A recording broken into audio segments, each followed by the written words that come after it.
Hello, it's day 93 of the Bible in a Year, and we're reading Judges chapter 12 to 15. In chapter 12, we've got the kind of an interesting story about how there's already beginning to be a division among the 12 tribes. What a sad thing, even among the God's people. And, even in the church, sometimes there's tragedy and division among hierarchy and among Catholics even, and so sad to see. But here the tribes start fighting against each other. Particularly, you've got Ephraim, which is one of the strongest and largest of the tribes. Ephraim, and they are angry and fighting against the tribes of Gilead, which were the Reubenites and the Gadites and the half tribe of Manasseh. So these two kind of groups are fighting against each other, and the Ephraimites were the ones who are east of the Jordan River. They had that area that was outside of Israel, Canaan, kind of, and so they were separate. But the Ephraimites over there on the east side, they were saying, "Hey, this guy is illegitimate. This fellow Jephthah, he's kind of a gang leader, and why is he leading Israel over there in Canaan, in Israel? So they're basically kind of objecting to this fellow being in charge, but they come up with excuses about why they want to fight, and it's so tragic.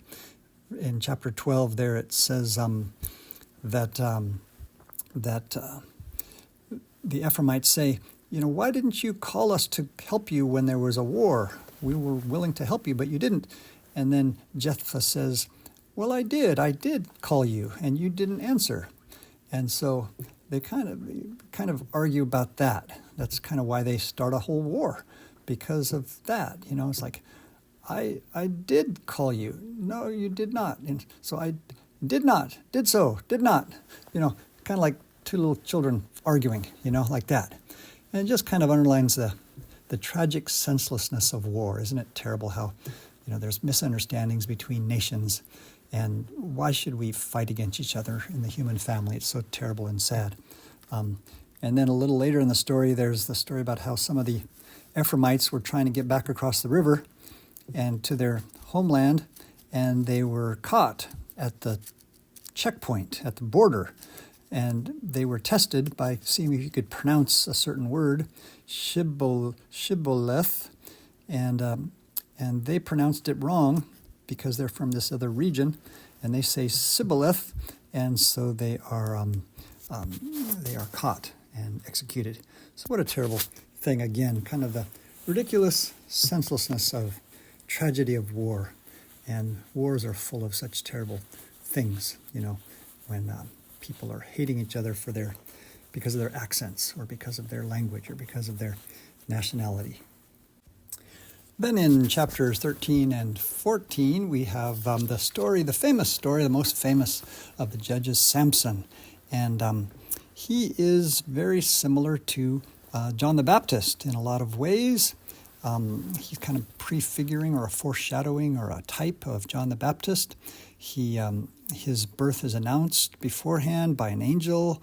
His mother was initially barren, and he was, before birth, designated to be a Nazirite, or to take this kind of a vow, which, just like John the Baptist, this kind of a thing. And a Nazirite, again, as Father Michael Schmitz described, was someone who had to do certain things. Usually it was a voluntary thing temporarily. You would abstain from drinking wine, you would not cut your hair, and you would avoid, especially physical contact with dead bodies or anything dead. That's described in Book of Numbers, chapter 6, verses 1 through 8. But Samson was unusual, and John the Baptist too, because they were consecrated even before their birth. It wasn't voluntary. It was done, by their parents, or beforehand by God. They were supposed to, so against their own will, perhaps you might say, and for all of life to, remain, and also remain chaste.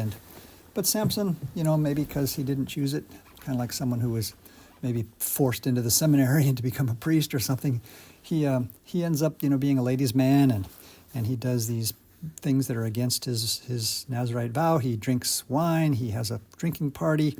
He also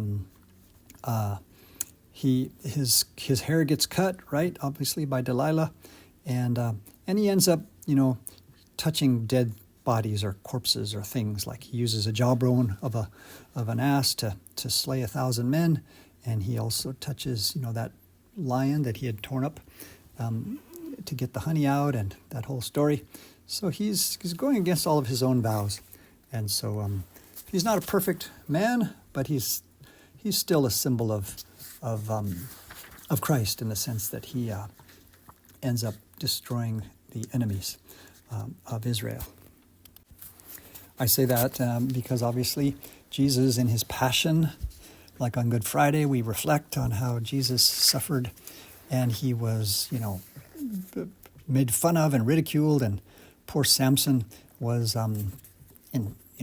enslaved, and he was tortured and such, and suffered greatly before he was able to gloriously, come back to his full strength and destroy the evil, and Jesus conquered the devil and his armies by his death, and so Samson, by dying, he killed more in his death than he did during his life.